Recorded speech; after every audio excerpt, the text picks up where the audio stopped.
സവർക്കറുടെ പേര് മോശമായി ചിത്രീകരിക്കുന്നത് തടയണമെന്ന ഹർജി സുപ്രീം കോടതി തള്ളി. Chief justice B R. ഗവായി അധ്യക്ഷനായ ബെഞ്ചാണ് തള്ളിയത്. സവർക്കറെ അധിക്ഷേപിക്കുന്ന രാഹുൽ ഗാന്ധിക്കെതിരെ നടപടിയെടുക്കണമെന്നും ഹർജിയിൽ ആവശ്യപ്പെട്ടിരുന്നു. ഇത്തരം ആവശ്യങ്ങൾ പ്രോത്സാഹിപ്പിക്കാൻ കഴിയില്ലെന്ന് ചൂണ്ടിക്കാട്ടിയാണ് ഹർജി തള്ളിയത്.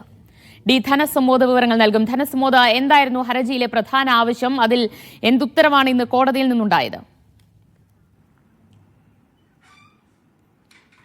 ഡോക്ടർ പങ്കജ് ഫാഡീസ് സമർപ്പിച്ചിരിക്കുന്ന ഹർജിയിൽ പ്രധാനമായും ചൂണ്ടിക്കാണിച്ചിരിക്കുന്നത് സവർക്കറെ എംബ്ലം ആൻഡ് നെയിം ആക്ടിൽ ഉൾപ്പെടുത്തണം എന്നുള്ളതായിരുന്നു. ഈ 1950 നെയിം ആൻഡ് എംബ്ലം ആക്ടിൽ ഉൾപ്പെടുത്തിയാലുണ്ടാകുന്ന ഒരു സവിശേഷത, ആ പേരിൽ ഏതെങ്കിലും തരത്തിൽ മഹാത്മാഗാന്ധിയുടെ പേര് അങ്ങനെയുണ്ട്, ത്രിവർണ്ണ പതാകയെ അപമാനിക്കാൻ പാടില്ല എന്നുള്ളതുകൊണ്ട്, ഇതുപോലെ തന്നെ സവർണർക്ക് ഇത്തരത്തിലുള്ള ഒരു ദിവ്യത്വം കൽപ്പിച്ച് ഒരു പരിപാവനമാണെന്ന ലക്ഷ്യത്തോടുകൂടി തന്നെ ഈ ആക്ടിൽ ഉൾപ്പെടുത്തിയാൽ പിന്നീട് സവർക്കർക്കെതിരെ ആരെങ്കിലും മോശമായി പറഞ്ഞാൽ അവർക്കെതിരെ കേസെടുക്കാം, മാത്രമല്ല 500 രൂപ മുതൽ മുകളിലേക്കുള്ള പിഴ നൽകുകയും ചെയ്യാം.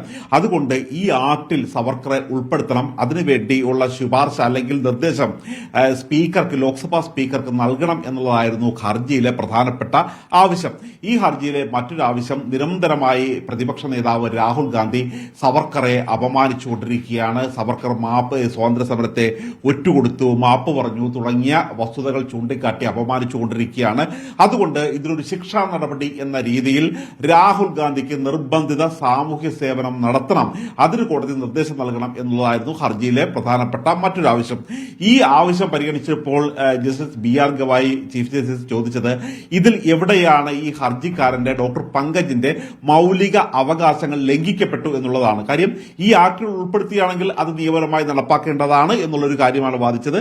പക്ഷേ ഇതുവരെ ഇങ്ങനെ ആക്ടിൽ ഉൾപ്പെടുത്താത്ത സ്ഥിതിക്ക് ഈ തരത്തിലുള്ള ഒരു വാദങ്ങളുമായി വരുന്നത് കോടതിയുടെ വിലപ്പെട്ട സമയം ഇല്ലാതാക്കുന്നതാണ്. അത് ഒരു കാരണവശാലും ഇത്തരത്തിലുള്ള ഹർജികൾ അംഗീകരിക്കാൻ പാടില്ല, ഇത്തരം ഹർജികൾ പ്രോത്സാഹിപ്പിക്കാൻ പാടില്ല എന്ന് ചൂണ്ടിക്കാട്ടിയാണ് അവധിക്കാല ബെഞ്ച് ഈ ഹർജി തള്ളിക്കളഞ്ഞത്. സവർക്കറുടെ പേര് മോശമായി ചിത്രീകരിക്കുന്നത് തടയണം എന്നായിരുന്നു ഹർജിയിലെ പ്രധാന ആവശ്യം. പക്ഷേ ഹർജി സുപ്രീം കോടതി തള്ളുകയാണ് ചെയ്തത്. ഡി ധനസുമോദാണ് വിവരങ്ങൾ നൽകിയത്.